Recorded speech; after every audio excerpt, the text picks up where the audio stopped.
Efa nivoaka ny valim-panadinana ho an'ny université taona 13 efatra ny eo anivon'ny sampam-pianarana ay soratra sy siansa ny maha-olona. Amin'izao fotoana izao dia efa miomana amin'ny fidirana amin'ny taona manaraka ny sampana samihafa ao amin'ny FLSH Antananarivo. Ivadika tanteraka amin'ny rafitra licence master doctorat LMD ny rafim-pampianarana eo anivon'ny sampana ay soratra siansa ny maha-olona. Ny 20 novambra ho avy izao no anatanteraka ny fitsampam-pahaizana idirana ho taona voalohany eo anivon'ny FLSH Université n'Antananarivo.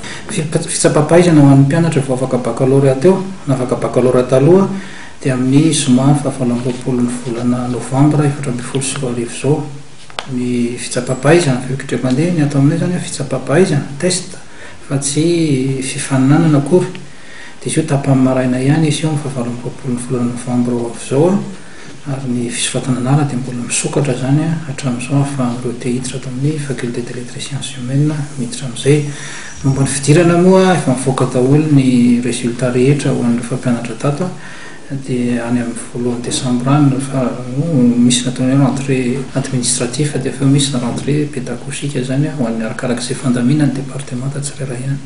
Raha ny fanazavana dia mpianatra manodidina ny 2,000 no resy ny sampam-pianarana ay soratra sy siansa ny maha-olona amin'ny taona voalohany. Indray moa arakarak'ilay département sy toerana, ohatra hoe nibetsaka mpianatra indrindra dia amin'ny département de géographie, malgache, anglais.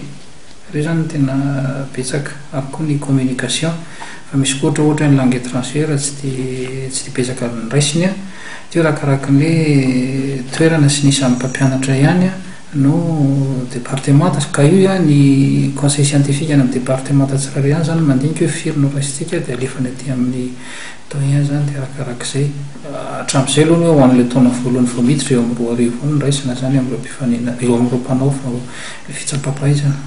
Ny voalohan'ny volana desambra no fidirana ho an'ny mpandraran'ny université.